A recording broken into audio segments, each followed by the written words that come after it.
We have any presentations or public comments at this time?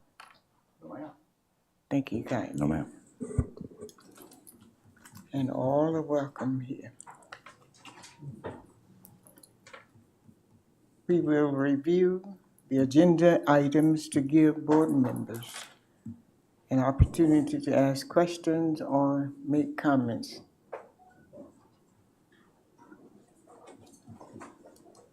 And Mr. Superintendent, I believe we need an executive session, is that correct? Yeah, To discuss. Yes, ma'am, a brief executive session to discuss personnel. Okay, thank you very much. Board members, do you have questions or comments about the agenda? Any questions or comments about the agenda? Agenda item number 1, minutes of the regular board meeting held on June 25th, 2026. Item 2, consideration of recommendation for employment of personnel. Item 3, consideration for release of personnel. And 4, consideration recommendation to approve resolution setting board meetings. Number 5, consideration of recommendation to approve fresh produce bid, Fresh Start Academy contract renewal. Step C, Stepping Stones Group LLC contract for special education teachers and paraprofessionals. Item D, Communities in Schools, MOU. Item E, One Goal proposal. Item F, This Works Incorporated proposal. Item G, Specialized School Nursing Services proposal. Number 6, consideration of recommendation to approve from the Building and Grounds Committee the following items. A, Dougherty High School Phase 3, new HPE complex, change order number 5. B, Dougherty High School Phase 3, new HPE complex, change order number 6.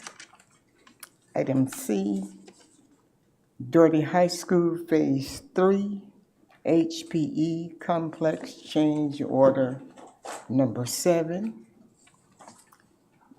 Item 7 of the agenda, financial report and fiscal year 26 budget amendment. Item 8, committee reports. Item 9, board items discussion, board policy K, general public relations, first read. Let's have a conversation on that. Pardon? Dr. Finley's going to present on that. And Dr. Finley will be reporting on that. Board policy L, interorganizational relations, first read. Superintendent's report, DCSS perk renewal. Yes, ma'am, that's it.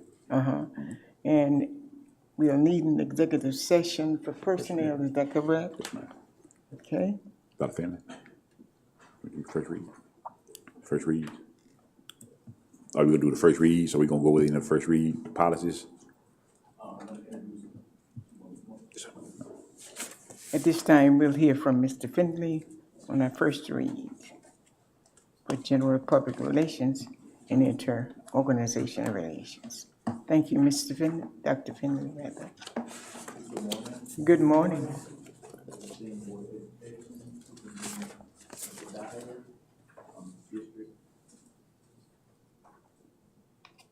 District and school leadership, families, students, and community stakeholders. It's a pleasure to come before you today to provide an update regarding our policy process.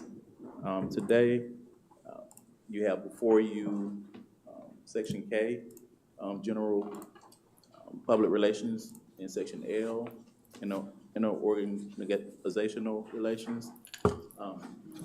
This is the thinnest packet that you have I believe it is. this year. That lets you know we're getting closer to the end of the process. Today, very short presentation. I'm just providing GSBA's recommendations for Section K and Section L for your review. Our recommendations, our DCSS recommendations will follow prior to the next board meeting. In addition to that, I'm going to mention Section J, which is our student section. We still have a few policies that are also going to follow that have to come before you for consideration for review. So this is GSBA's recommended. We always want to make sure we provided you with GSBA's information without any edits or anything for you to see and be familiar with. Our BCSS recommendations will follow prior to the next board meeting with Section J remaining policies as well. With the 5 policies here, 5 in total with Section K and L, and the remaining policies in Section J that will get us through all of our policies and within our policy manual. So I just wanted to provide this to you all today. And that's all I have. Mine, that was quick. Thank you very much. Any questions for Dr. Finley before he's seated? Thank you very much. We appreciate you, Dr. Finley. Next, I'll entertain a motion to go into. Oh, yes, the superintendent's report. Mr. Superintendent, you ready? Yes, ma'am, I'm ready. It won't take long. It's a brief report today. Dr. Finley, I'm going to try to beat him at my time.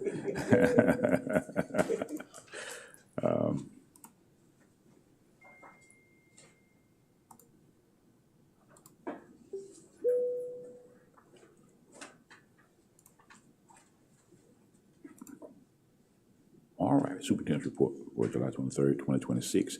The vision of the Dougherty County School System is that we're a destination school system that, in collaboration with families and community partners, provides quality educational and social development experiences that empower its graduates to be successful and impactful contributors to society.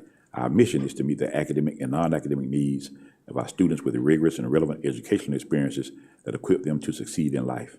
And of course, our priorities and our strategic plan, the Future Ready, priority number 1, early literacy. Then we have academic rigor and relevance, student wellness, investment in human capital, family and community engagement. And here you'll see an image of what will be in every school in the Dougherty County School System this year. It's a poster that shows our core beliefs, our vision, our mission, as well as our strategic priorities to serve as a constant reminder of what our North Star is as we move to a future-ready school system, future-ready graduates.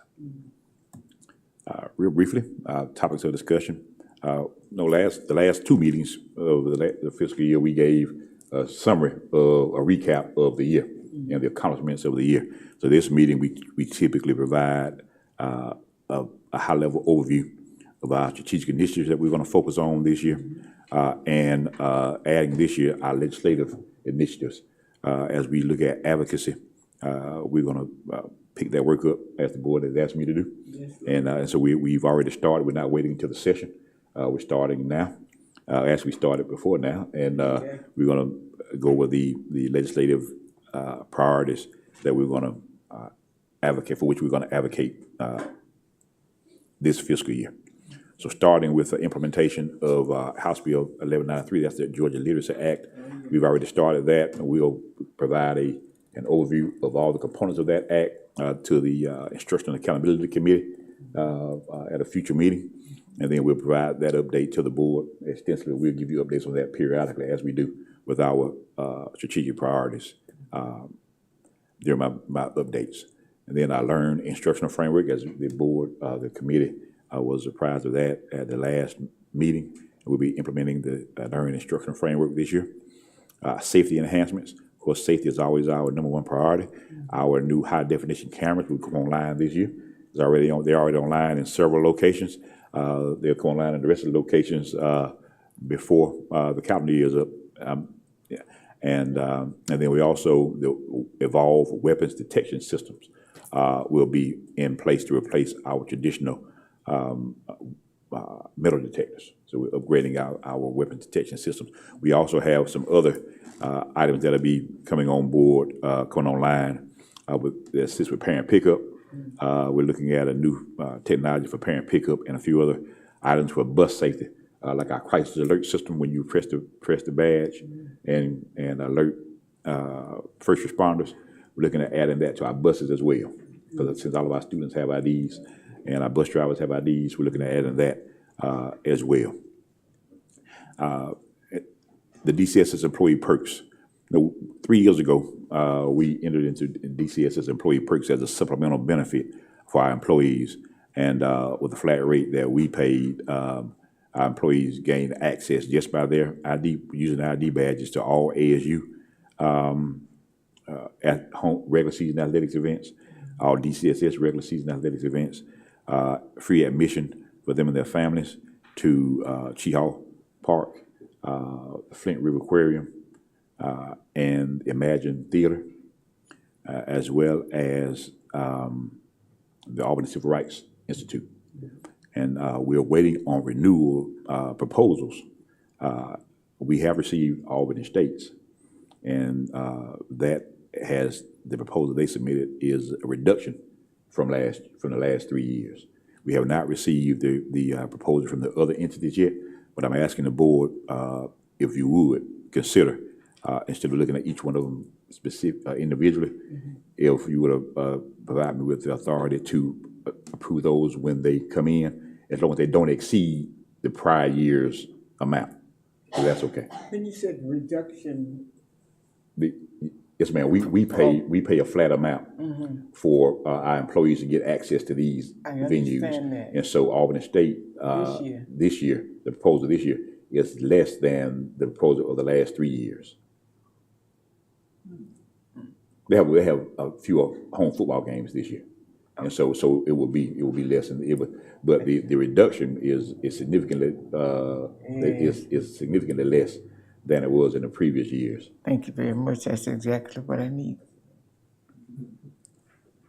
And we have received that proposal. We have not received a proposal from the other entities. And if the board is okay with that, I would like the authority to move forward with signing those when they come in, so it won't delay our employees having access to the venues.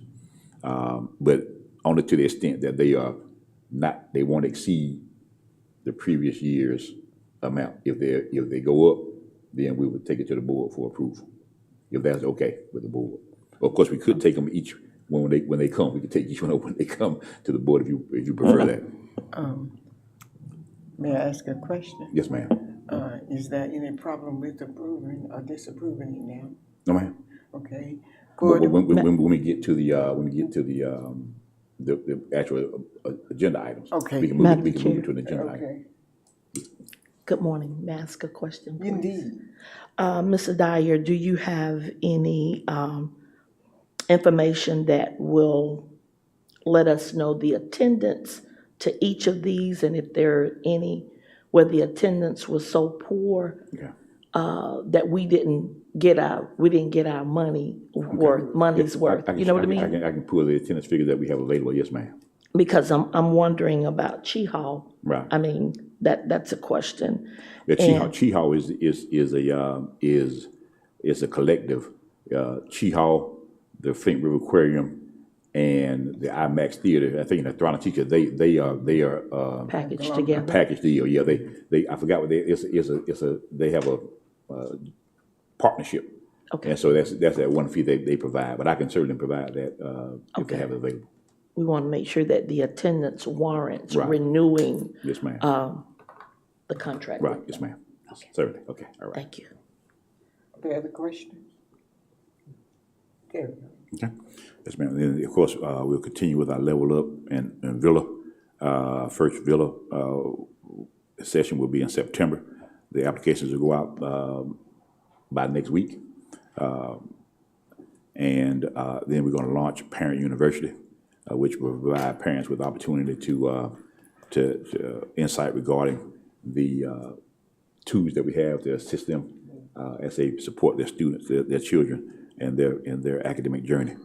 And then chronic absenteeism progress. We're going to continue out some new efforts, and with a plan to hire a truancy officer. I'll show you a truancy officer. Yeah. You look at our history. Prior to the pandemic, we were 12.3% in 2019, 9.5% in 2020, and then as in keeping with the trends across the country, chronic absenteeism rates spiked. Ms. Hutley and I had several conversations about children she saw, school-age people who appear to be school-age children out during school hours. And so we spiked to almost 32.5% in 2022.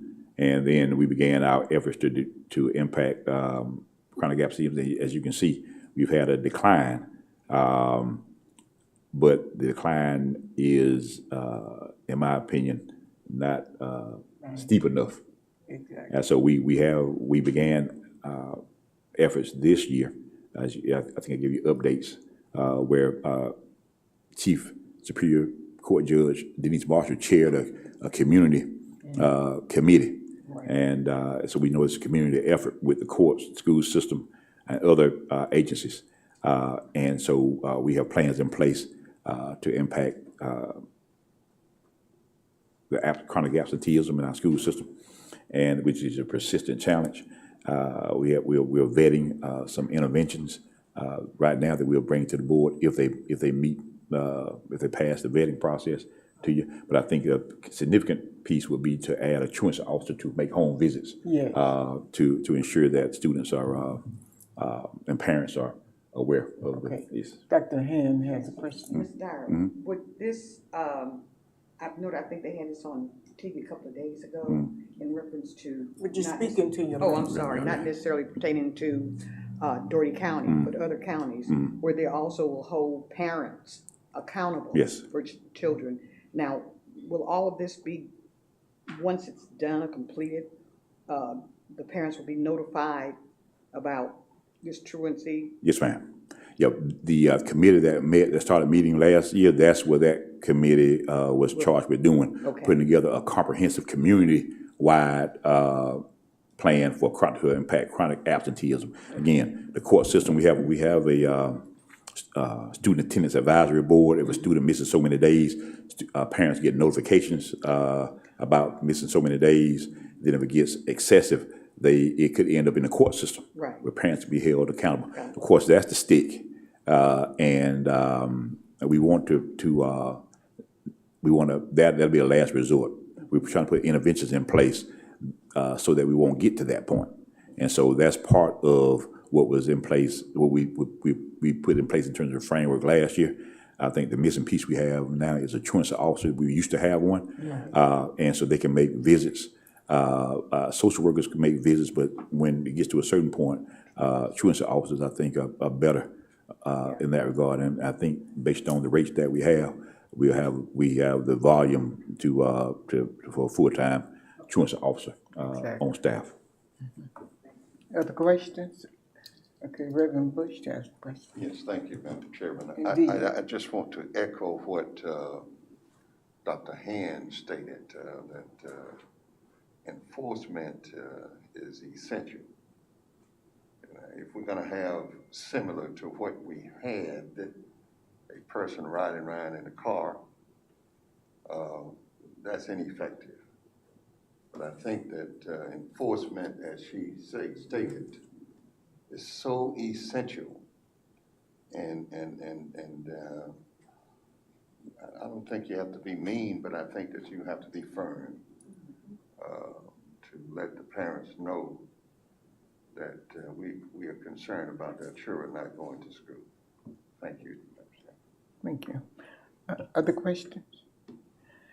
Mr. Dyer, do we have a sense of at what grade or age we begin losing children? In terms of chronic absenteeism? Right. Yeah, we have, there's a dashboard that's available, and I can share that data with you. Would you And it tracks it by grade. I was just showing overall. Yeah. We have a dashboard that gears it down Right. to grade, and we have it by grade for each of the years I mentioned in this chart. That's good, because I think we can use the assistance of churches and other organizations, civic organizations. If they know more, Right. they could help more. And that's the plan. That's that community-wide plan we Wonderful. discussed. I love it. And you also have to understand, Dr. Hand, I know you understand, I know all you understand. Right. Dr. Hand stated a point, getting the parents involved. When a child in grades kindergarten or pre-kindergarten through 8th grade has an attendance issue, it's not the child. It's not that child. You can even say high school. High school, it might be, but certainly elementary, middle school is that's not a child issue. And so we want to make sure we improve the engagement with parents. I'm so happy. And have them understand that attendance does matter. Yeah. I think one of the things that happened with COVID, people started thinking that you don't have to be there. You can do virtual, you can do this, you remote, but attendance does matter. Doesn't need. It doesn't matter, particularly in education. And so we want to make sure we impress that upon our stakeholders and engage our village to assist in this regard, because it is a community issue. And again, not just Dougherty County, not just It's all statewide, nationwide. These are efforts that are going across the country because of the persistence of chronic absenteeism in our schools. Exactly. Thank you. All right. Moving on, our legislative initiatives, our state initiatives, as we discussed at a previous meeting, we want to expand pre-K. We've had the largest expansion in terms of percentage of pre-K classes expanded over the last 9 years, and with birth rates declining, and with being in a community with a high poverty, one of the challenges is getting students, getting children into a formal educational setting earlier. When you struggle with making ends meet, sometimes quality pre-K childcare services take a back seat to bills and other necessities. So we've been very successful in expanding our pre-K 4 program, and we're going to explore opportunities to expand to a pre-K 3 program, at least on a pilot basis, and track the progress of those students who participate. So we're gonna try that. I don't think that's been tried across the state, but we don't mind being the first to try something. So we're gonna try that. I think it'll be impactful, particularly with communities with demographics similar to Dougherty County. And we're also going to continue our QBE modernization push, which includes a poverty rate and more funding for mental health supports, as that is continues to be a growing need with our students. Also, with our teacher pay scale expansion, which was on our legislative priorities list last year, going beyond step 21. Exactly. I think stopping at step 21 sends the wrong message to our veteran teachers. And they're probably some of the most valuable people in your building. And so their pay stops at step 21. Absolutely. They could take that to mean that the value does not increase beyond step 21, and that's certainly not the case. Many of those teachers are the ones who mentor, formally or informally, young teachers. They are the informal leaders in your building. They have set the tone. So we want to make sure we do what we can to show them that we recognize their value and try to pay them at least a portion of that value. And of course, the last thing right now, our preliminary initiatives for state advocacy is state health benefit plan relief. As you know, as we've been speaking about for several years, the increased costs associated with the state health benefit plan is unsustainable. Over 6 years, it's gone. Dougherty County's costs have gone from $4.5 million a year from general fund to this year projected to be $9.9 million from general fund, with no indication that that's going to slow down in the near future. So through 2012, the state provided funding at the amount of at 25% of the cost to school systems for their classified state health benefits. They stopped that in 2012, and they have not reinstituted that funding. And so what we are going to continue to advocate for is for them to share that cost with school systems to provide some relief. And for us, for example, this year, that would amount to almost $4 million in state funding. And so we're going to continue to advocate for that. Again, I understand that the state has funding priorities and pressures associated with the state government, so I'm not blaming them. I think we have to do a better job of advocating and expressing the impact that it has on our children. Exactly. and the opportunity cost that we forfeit because we have to spend an additional $4 million on state health. And those are funds that we can't direct to the classroom to impact children. So I think we have to do a better job of making that case. And so we're going to continue to make that case, not just during the session, but throughout the year with multiple stakeholders. So that's our plan moving forward for our state advocacy and legislative initiatives. Our federal, as you know, I have the pleasure of serving on the governing board for the American Association of School Administrators, the Superintendents Association. And we had our board meeting earlier this month in D.C., along with our advocacy conference. And there are some things at the federal level pertaining to funding for K through 12 education that are troubling. Special education funding, of course, is a federal commitment. When IDEA was established, the federal commitment for funding was covering 40% of the cost. Currently, federal funding is less than 20% of the cost. It ranges somewhere between 12 to 15%, depending on how you calculate the cost, but no more than 15%. So we're well short of the 40% commitment. And the House budget looks at reducing the funding even more. The title programs, Title I, Title II, Title III, the various title programs, the House has a proposed $8.1 billion reduction in its FY27 budget, eliminating Title II completely. And that's the professional development funding for teachers. And as we have more and more teachers who enter the profession from outside the traditional pathway, supporting them in a professional development capacity is vitally important. And so that's why we have a robust teacher induction and mentoring program. And although we fund that locally, the schools do use title funding. We do use title funding, Title II funding, to provide professional development opportunities for those teachers and other teachers who need that support.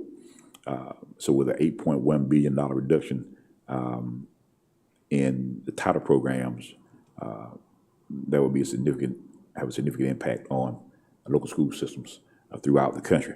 And although I'm concerned about all of our school systems, particularly it'll be an impact on us.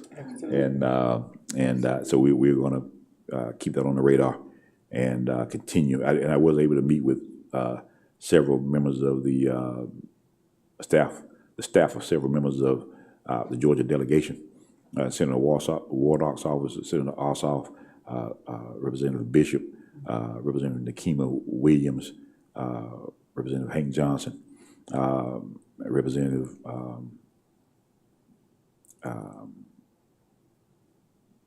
Mike Collins' staff, to express our concern regarding the proposed cuts and the impact it will have on students in Georgia. And so we'll continue that effort along with educators from across the country. And then finally, E-rate. A few years ago, E-rate was in question. E-rate, for those that may not know, E-rate is federal funding that comes from the Federal Communications Commission. And you see a bill, a fee on your cell phone bills. Mm-hmm. And that from the FCC, universal, I think it's a universal fee. I forgot the name of it, but that funds E-rate. So it's not an appropriation from taxes. It's a fee that generates funding. Exactly. And it's for connectivity for schools and libraries. And so network equipment, things of that nature that we use to provide connectivity, high-speed internet access is what E-rate is used for. And if that funding, there's a proposal to let that funding sunset, let this program sunset. And that's just another way of saying cut it. And if this program sunsets, as you can see, this year alone, Dougherty County School System received nearly $2 million, $1,972,774.15 in E-rate funding. And that will be to improve our network, to upgrade our networks. And as you know, as we rely on technology for just about everything, our network, the backbone of all that is our network. Exactly. And so if that funding goes away, then that will be $2 million in local funding we will have to use to upgrade equipment, or that equipment not get upgraded. And we don't want to talk about the cost associated with that in terms of finances and in terms of efficiency. So these are the federal legislative initiatives that we're going to keep an eye on and push, and our state initiatives. And of course, as we get as we move into the school year and the board members meet, we may add to this list, but these are continuations from the list. The state initiatives are continuations from the list we had last year, with the exception of expanding to pre-K3, which is new. And then, of course, the federal items are items that were brought to our attention during the AASA Advocacy Conference and Governing Board meeting, which all of these are critical to operating an efficient school system as we try to meet the needs of the children that we've been called to serve. Now, with that, we'll move on to celebrations. Oh, I have a question. I think it's our question. A concern, Madam Chair. Certainly. Mr. Dyer, how impactful do you think it would be if voters wrote letters with the legislative concerns that Dougherty County has? Yeah, you'll recall a few meetings ago, several meetings ago, I had a slide that said advocacy works. Advocacy does work. It's not always fast, but it works. And so I think that although I'm not speaking from this chair, encouraging people to do so, Right. I do think that if people voice their concerns, I think our elected officials would listen. Particularly the more information they get. So with E-rate, there's going to be a public comment period that's going to open up late this month or the first part of next month, and we're keeping an eye on that. And so what we're going to do is let people know that comment period is open, and there's a link that you can provide comments, and that'll be an opportune time instead of having to write letters and send them or email, particularly with E-rate. There's an opportunity to put it in the portal so that the administrators of the program will get that. Again, this is not an appropriation, so it doesn't go through the U.S. budget per se. It's a fee. It's funded through fees. And so it doesn't take Congress to pass a law to get rid of it. It can be done administratively. And so that is the one that is really concerning to me. And the House budget is concerning, but that would also have to go over and get approval in the Senate. And I don't know if the Senate is in the same position as the House in terms of the level of cuts they're looking to make in education. So that number, that $8.1 billion figure, may not hold any reduction. In my opinion, is too much of a reduction. But the E-rate piece is the most critical right now, because that process has started, and when they open up for public comment, and it does not require congressional action to do it. It can be done administratively. So I think if we make our comments and we let our legislators know, I think they can't intervene and stop that administrative process. So yes, I do think hearing from constituents matters to our elected officials. More especially on the state Oh, level. so state, yes, ma'am. Is what I was concerned I'm about. sorry, yes, ma'am. Yeah, they certainly they know me at the Capitol, but it does matter if they hear from their constituents. I think our local delegation is in support of all of these efforts, these priorities. We've been in close conversation with them, and as we wait to see the outcome of the Senate, State Senate District 12 contest. We'll begin briefing those, whoever wins that, whoever declared the winner of that election when the time comes. But in terms of Representative Gerald Green, Representative David Sampson, and Representative Chokus, who represents a part of Dougherty County, but primarily Lee and Sumter, and also Representative Bill Yerter, who used to represent part of Dougherty. When they redistrict, he doesn't cover Dougherty, but since we established that relationship with him when he was in Dougherty, he still attends our local legislative events. So they're well aware of our priorities, Okay. And I think they will support that. The majority of them will support that, and so we look forward to continuing those conversations. But in general, it never hurts to have constituents express their opinion. Thank you, sir. Yes, ma'am. Now we move. I'm sorry, Reverend Bush. Yeah, Reverend Bush. Thank you, Madam Chairman. Certainly. I think that what she stated is very essential. Not only it helps on the state level, but especially in Washington. I noticed that Mr. Dye mentioned 3 elected officials or 4 or 5 that he talked to. Each person in Washington, D.C., they count their letters every day. It's a count. Someone count that every day. And secondly, Mr. Dye, I just want to point out, I appreciate your vision, the vigilant ability to talk to people and make connection, and it's kind of like having a good relationship with God, and that's what I call it. And thank you so much for that. Yes, sir. That steadfastness. Yes, Thank sir. you. Thank you. Any more questions, Madam Chair? Any more questions? If not, we'll move to celebrations and announcements. We have Jayla Jackson, a rising junior at Westover High School, is one of a little more than 150 rising 11th and 12th graders from across the state of Georgia to participate in the Youth Lead Georgia Summit, and that is designed to equip students with skills, knowledge, and experiences needed to become the next generation of leaders in our state. So during that 2-day program, they had an opportunity to experience life living on campus at UGA, because it's hosted at UGA, as you see her with the UGA math guy there. Develop and strengthen leadership skills, learn more about preparing for college, build lasting relationships with peers across the state, and engage in meaningful discussions about issues impacting the youth of our state. So congratulations to her on that selection. We look forward to her bringing that back to Dougherty County and improving things here. Also at Westover, a Health Science Technology Educator Association named Ms. Jasmine Williams-Wilcox, educator member of the quarter.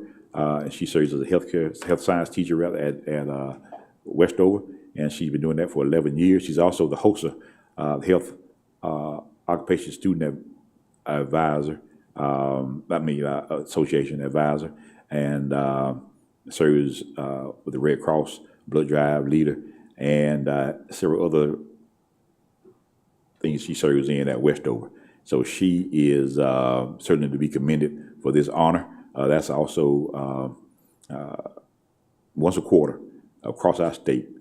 She was the teacher selected, one teacher selected as a member of the quarter. So we want to thank her, congratulate her for that, and thank her for her representing herself and Dougherty County school system with such excellence. This award,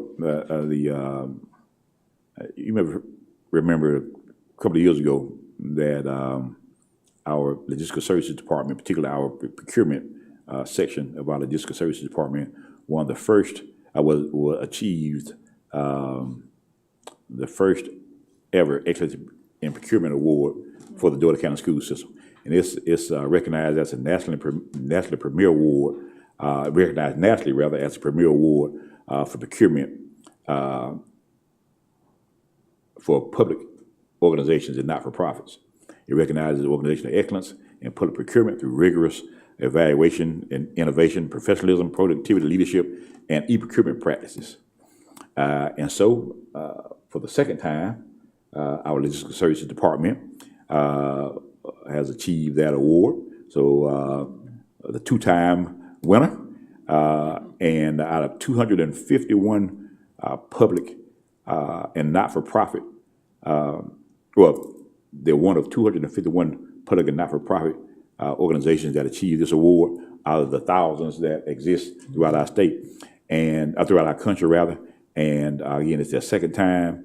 And not only was it just 250 organizations total, but only 30 school districts nationwide achieved this recognition. So we're one of 30 school systems nationwide where our procurement department received this award, and again, for the second time. So we do have here our director, Sharonda Thompson, who's serving as acting facility director right now. We let her come in anyway. And we also have Mr. Vaquera Reese, our assistant director, who's serving as acting director of logistical services. And Mr. Caldwell is not here. I don't see him. Okay, he's not here today. So he's going to miss out on this photo op. But come on up. They last time they got their corner distinction, and they're going to get another one. So they've earned two. So have them come up there. Now, sure, you don't mind anyone come up there? All right.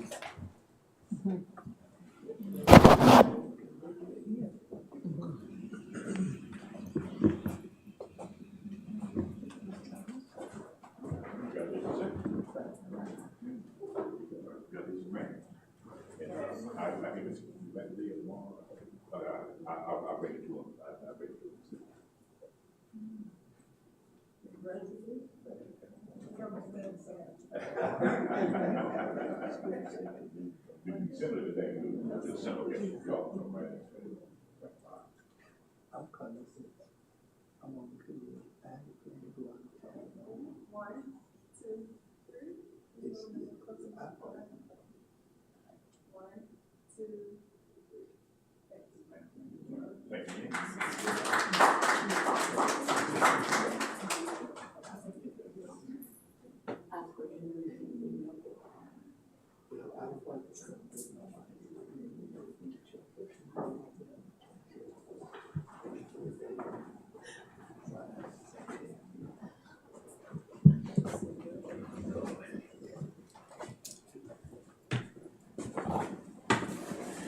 It always brings me joy to recognize our employees for the excellent work that they do. A lot of times they go unseen, and but I really enjoy recognizing them, and they certainly deserve it. One out of 30 school systems in the country, and so excellence personified in Ms. Thompson and Mr. Reese and Mr. Caldwell. And I'll be sure to go see Mr. Caldwell tomorrow and give him his coin in person. Exactly. Of course, our Back to the Basics Summer Leadership Institute, and Dr. Chun is here. She led that effort with her team. So thank you, Dr. Chun, and your team. Oh, I'm sorry, Reverend Bush. I can see the headlines of the Albany Herald tomorrow. What's that? Dougherty County gets a big award.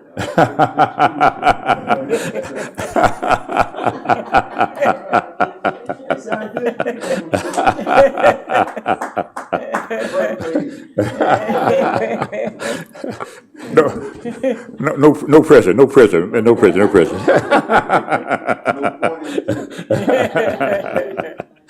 And we last Thursday and Friday we kicked off our summer leadership. We had our Summer Leadership Institute. And again, Dr. Chun and her team did a tremendous job organizing that.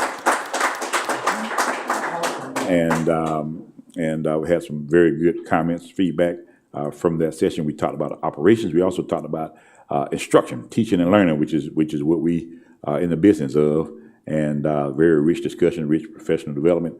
The low point was the first speaker main speaker of the first day, but we overcame that and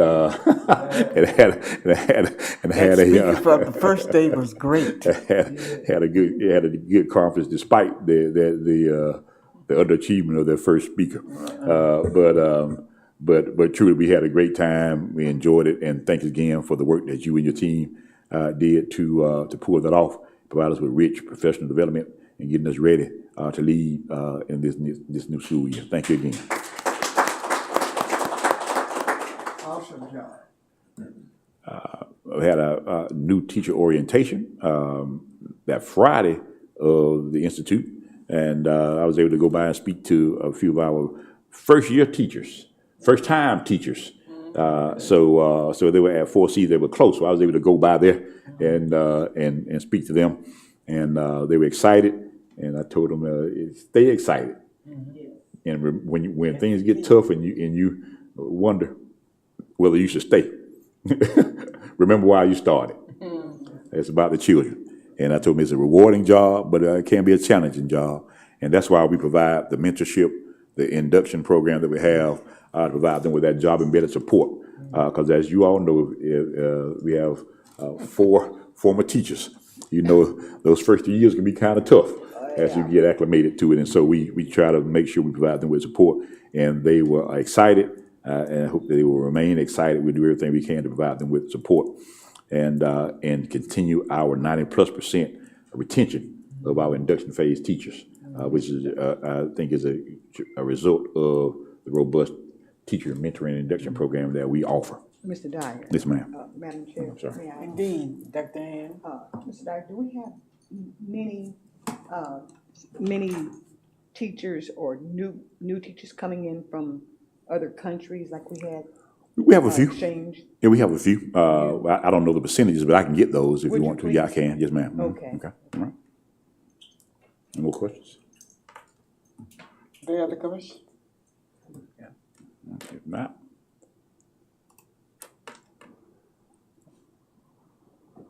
well, this is it's supposed to be a video.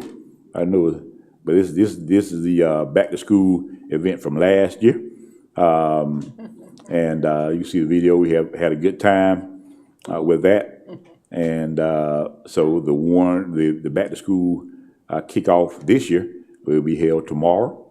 The venue has changed because of some maintenance or floor maintenance that is happening at ASU West. We're going to have to hold it at the Civic Center. So I probably won't be walking around like I did last time, because last time I could walk around on the gym floor.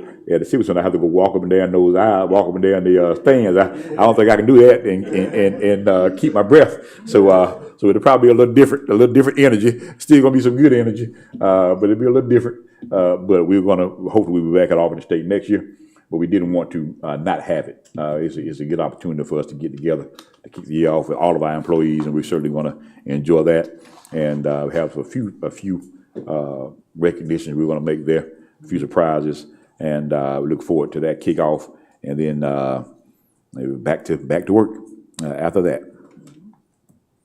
And then, of course, our back to school. Speaking of back to school open house, we have 2 dates as we usually do, July 30th and 31st, and our schools are organizing that, putting those together as it works best for their schools. We used to have this on one day, but it was crowded, and we also had parents who had children in different schools who would miss one because they were at the other.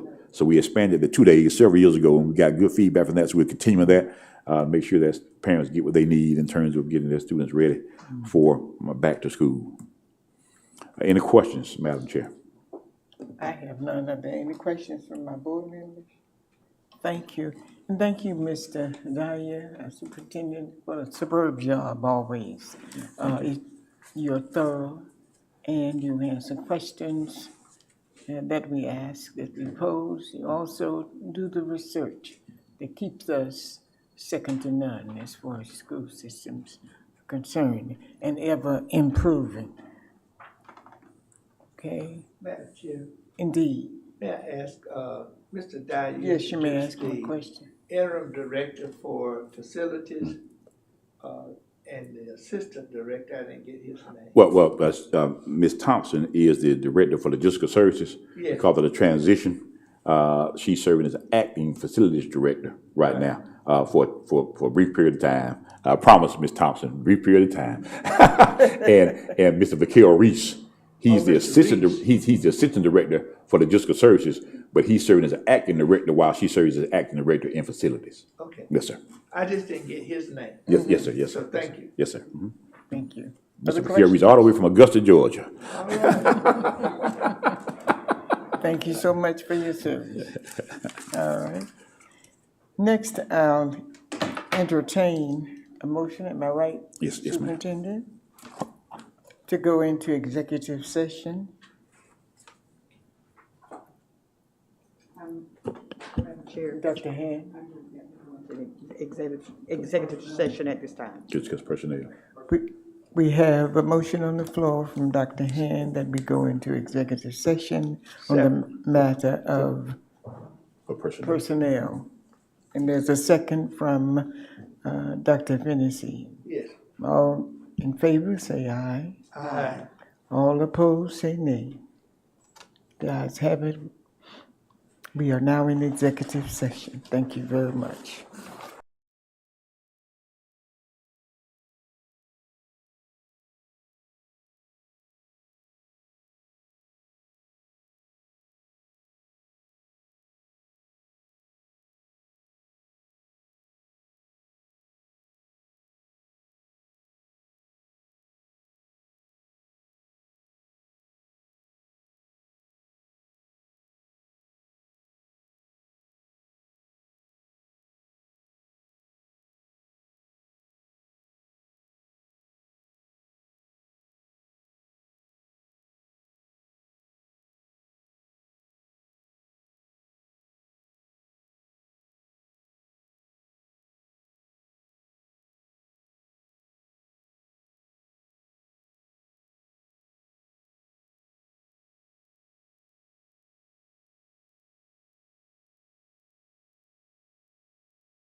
patience and your return.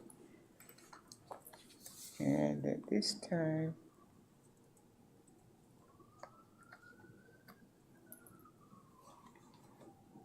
do we have a motion to adopt? Did we adopt the agenda? Okay. Okay, welcome to the public meeting. And at this time, I'd like for you to stand for a moment of silence and the pledge to our flag.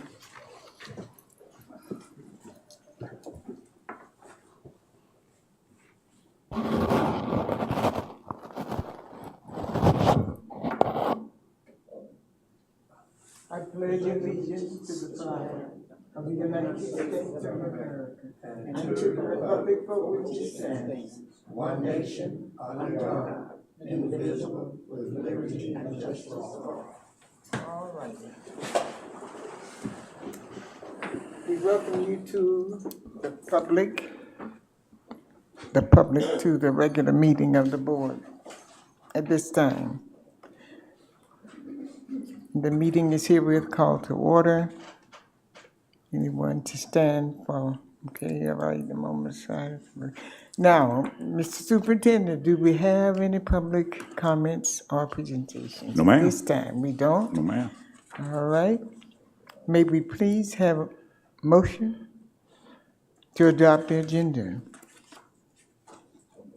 Thank you, Ms. Reverend Bush, and there's a second? Second. Dr. Okay. Hand, I think second. Second by Dr. Hand. All in favor, say aye. Aye. All opposers, say nay. The motion passes. The agenda is adopted. May we now, do we have any changes to our minutes? First of all, for our regular meeting that was held on June 25th, 2026. Any changes? I'll entertain a motion to approve the minutes. So moved. Thank you, Dr. Fennessy. Second. Thank you, Ms. Heath. It's been properly moved and second. That we approve the minutes. All in favor, say aye. Aye. All opposers, say nay. The motion passes. The minutes are therefore approved. Okay? All right, this time, I'll entertain a motion to approve a consent agenda. Items 2 through 6, is that right? Yes, ma'am. Including item 2A, personnel addendum. Yes, ma'am. I think Ms. Dr. Hand had a question about one of the items. Okay. Yes, in regards to E The one and, goal. I'm sorry, E and F, Okay, which is one goal proposal and the work. oh, yes. Right. Yeah. The one goal, yes, ma'am, one goal, 5E, that is in line with our academic rigor and relevance, and it focuses on college and career readiness. So we're piloting, we propose to pilot in 2 classrooms per high school, one 11th grade class, one 12th grade class, over a 2-year period.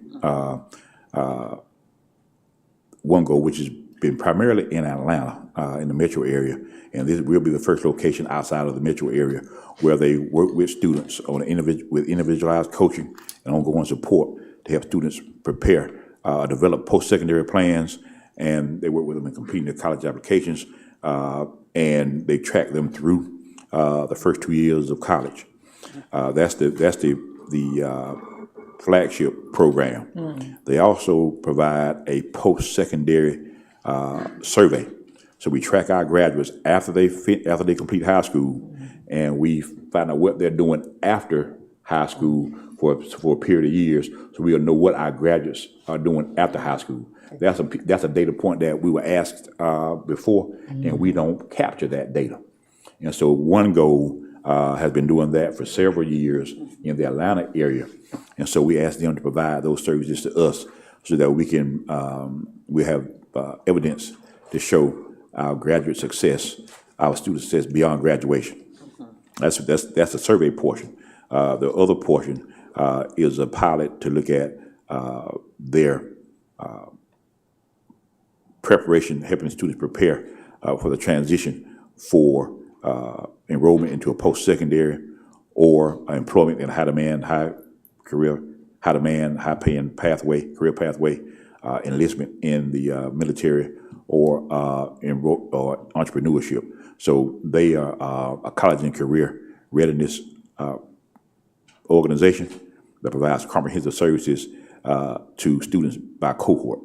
So we identify students who are not students who are the honor graduates, but those students who are in the middle, who often get left behind. If you look at the GPA requirements that we have in there, you'll see that it ranges in the, and so so those are the students that often fall through the cracks. They're not the most high achieving students. They're also not students who struggle, who get additional support. Right. There are students in the middle who sometimes get missed. And so we're very, very intentional when we say academic rigor and relevance for all students.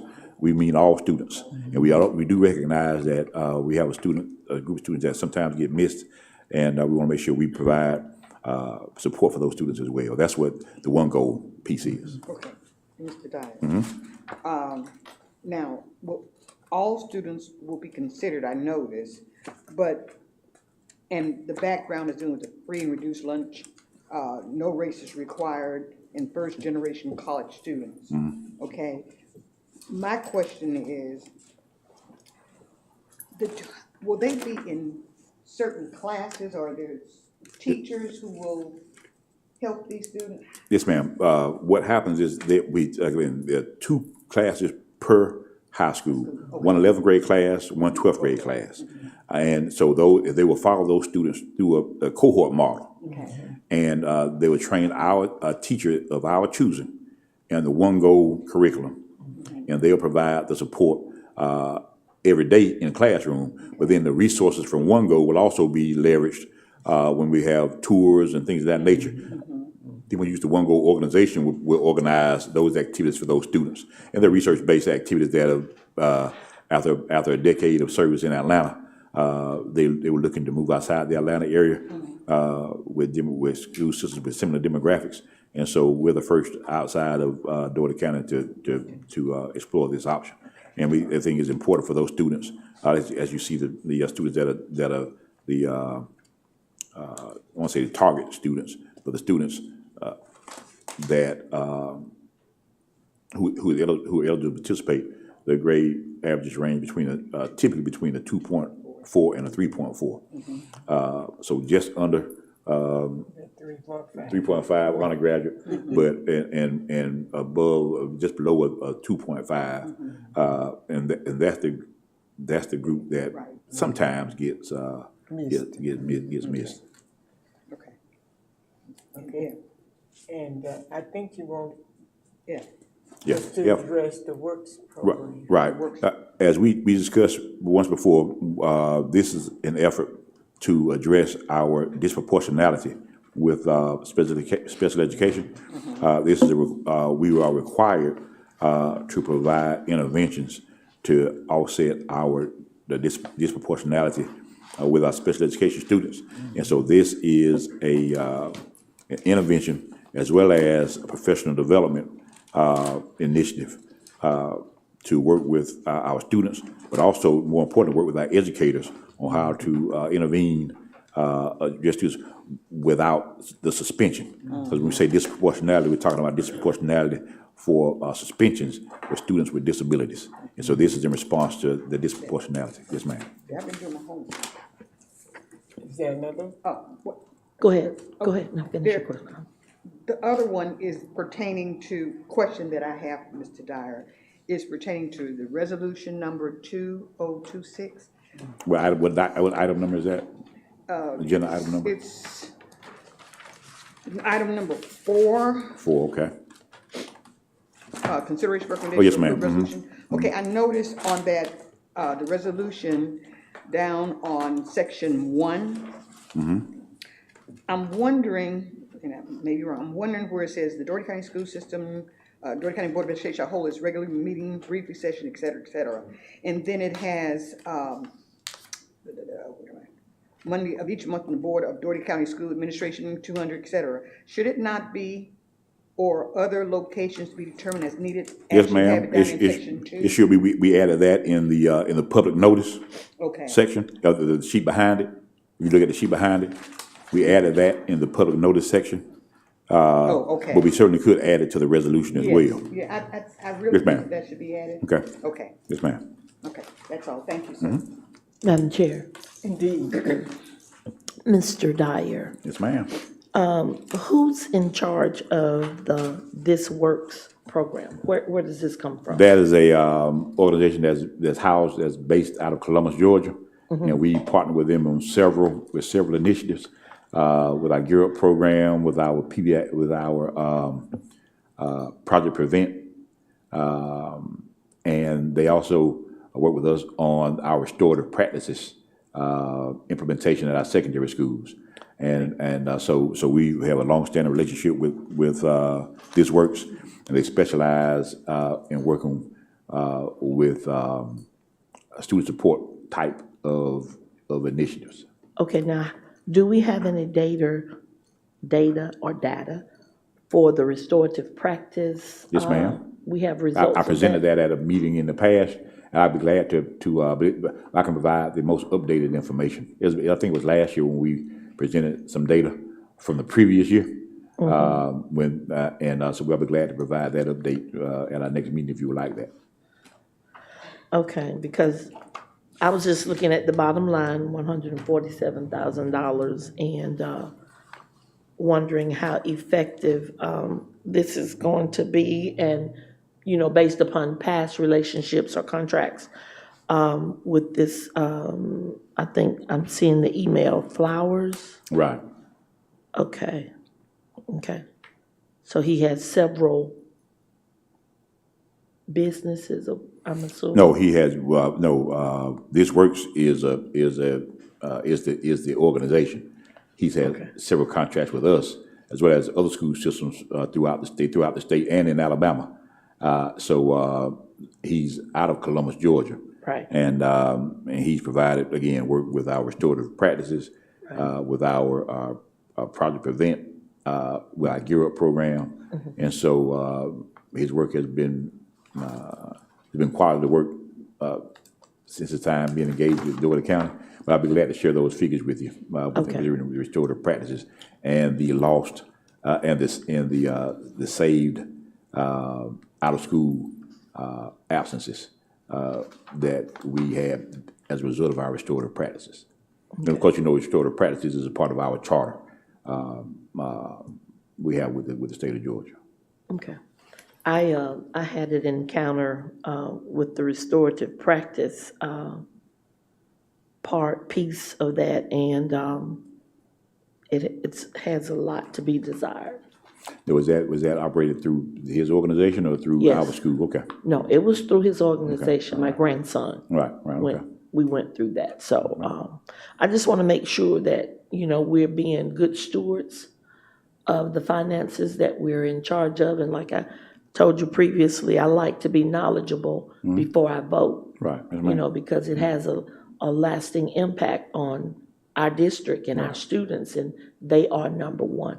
They do come first. So I just want to make sure that we're headed in the right direction with this piece. Okay. Yes, Okay, ma'am. thank you, sir. Other questions?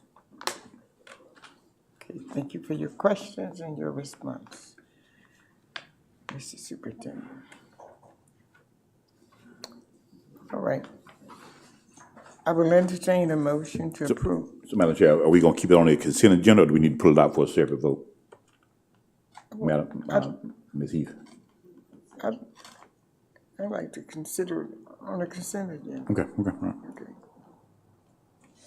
Is there an objection to it being placed with the consent agenda? The consent agenda, if the consent agenda requires everyone to vote yes for it, if it may be a no vote, then we need to take it out as a separate item. I was just wondering. I'll entertain a motion to approve the consent agenda. So moved. Thank you, Reverend Bush. Thank you, Dr. Fennessy, for that second. All in favor? Aye. All opposed, say nay. The consent agenda is approved. I'll entertain a motion now to adopt the FY 21 budget amendment. So moved. There's a motion and second that the amendment be approved. The motion, all those in favor, say aye. All those opposed, say nay. The motion passes, the motion is approved. Do we have any announcements, comments from the superintendent or any member of the board? Do we have any? Reverend Bush? Certainly. Let me be brief. I want to thank the chair and all the superintendent and all of the staff and that attended my wife's going home services. And when you lose a wife for 56 years, you like losing a left arm. Well, And people ask me all the time, constantly, how do you feel? And I kind of resent that. I think that people that have gone through grievancy, they know basically how people feel. And I just want to thank the board for being there. You just don't know what it means to see friends and people that you know when you're trying to put on a good face and you're losing someone that your best friend and someone that has been there for you for 56 years. Thank you so very, very much. And I would like for Dr. Hands to express to her husband that he's under the weather, but he constantly called me when I was the caretaker or caregiver for my wife, checking on my wife. And I really, really appreciate that. Please remember me to him. Thank you, Madam Chair. Thank you so very much. Other comments, questions? If not, I will now entertain a motion to adjourn the meeting. Thank you, Dr. Hand. Second. Thank you, Mrs. Heath. All in favor, say aye. aye. All opposed, say nay. The motion passes and we are now adjourned.